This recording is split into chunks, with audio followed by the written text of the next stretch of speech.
Explica para quem tá em casa a questão do reembolso. Perfeito. Porque eu acho que isso não tá claro e a quantidade de obra parada, atrasada com problema que eu vejo porque o cara não estava preparado para os 20% dele Uhum, é muito grande. sim. Então explica para quem tá em Vamos lá. casa que ele tem que ter o capital dele para começar, Tem. que senão ele vai entrar numa cilada. Não, assim, ó, não tem mágica, entende? A Caixa não é nossa mãe, ela é um banco, certo? Eu acho que isso é importante falar. Então, assim, eu vou construir uma casa, já começa por aí. Para um carro, você compra lá em trocentas parcelas, e é um carro, você vai conseguir vender. Casa já é mais complicado. Então, como é que ela funciona? Há um gatilho previsto lá pela Caixa que ela pode te adiantar até 20% para iniciar a obra. Então, qual que é a estratégia você como profissional?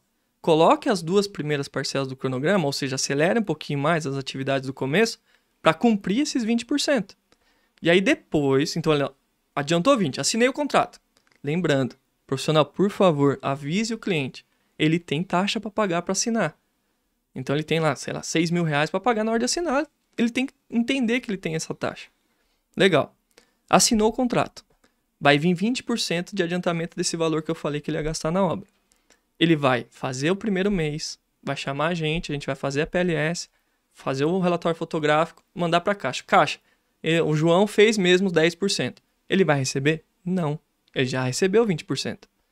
Próximo mês, segundo mês, mais 10% eu prometi. Me chamou lá no final, deu 20, deu 20.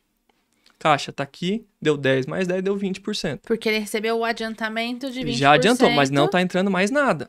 Até ele cumprir os 20% executados. Cumpriu os 20. Me chamou para a segunda PS, cumpriu os 20. Na terceira, ele tem que, na teoria, colocar dinheiro do bolso para fazer. Que os 20% que ele recebeu já acabou. Já foi. Mas, Reginaldo, o meu 20 sobrou. Tá tudo certo. Sobrou seus 20% lá ainda? Usa para fazer a terceira etapa. Continua a obra. Não é porque você falou que era ser 20, tem que gastar 20. É 20 previsto. Mas faltou também. Então, você tem que complementar. Então, qual que é você profissional que precisa falar para o seu cliente? Tenha pelo menos uma medição e meia. Faz aquele cronograma que caiba no bolso dele e uma medição. Então, Reginaldo, meu poder de guardar aqui é R$20.000 eu tenho aqui para a obra. Não é muito, mas então vamos fazer o cronograma que se a Caixa falhar ou se demorar para medir, 20 mil ele consegue cobrir essa etapa. Como se fosse um capital de giro, Isso. Né? É sempre fluxo de caixa. Então, às vezes o profissional na engenharia, eu gosto muito, porque como eu sou professor lá na FAT, temos um semestre só falando sobre dinheiro, que graças a Deus é comigo ainda, né? Mas, e aí o engenheiro acha que isso não faz sentido. Ele tem que pensar em obra, construir, entregar e acabou. Mas fluxo de caixa é fundamental. Então, o cara que domina o fluxo de caixa, ele entende que o cara tem que ter o dinheiro ali para pelo menos uma medição ou até 2 medições. Ideal, né? Hoje, graças a Deus, a gente faz isso para o cliente. Antes era a área da Caixa. Se o representante da Caixa não fosse, você não tinha dinheiro. Então, a gente não tem mais esse problema. Mas o que eu quero deixar claro é assim, recebeu 20, não vai receber mais nada, vai receber no terceiro. E aí, começa o reembolso. Recebeu o terceiro, recebe o quarto, recebe o quinto, faz, recebe. Mas esse lance do adiantamento, na prática, não adianta, né? Ele adianta no seguinte sentido, ó, você começou, tá aqui, vai lá, começa, e sabe aquela reserva? É reserva mesmo, deixa ela ali. Ou não tem reserva, você tem 2 meses para criar ela. Tá. Esse é o ponto.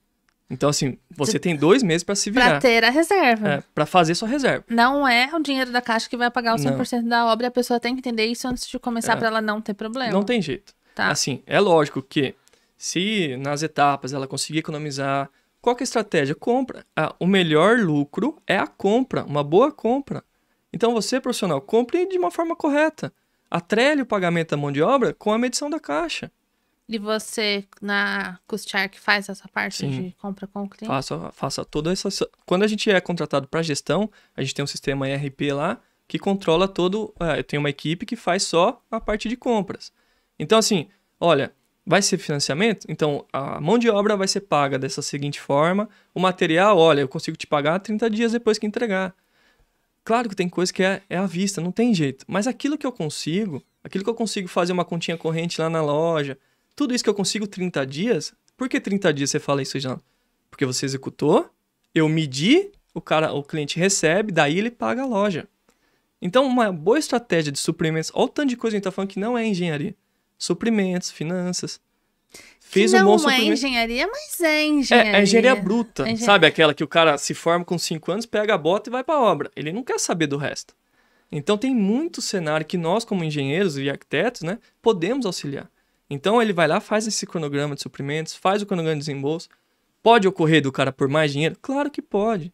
Mas, bem estruturado, isso reduz essa possibilidade, entendeu? Eu acho que ter essa assessoria é fundamental. Se eu fosse construir financiado hoje, eu ia querer com o Shark, com certeza.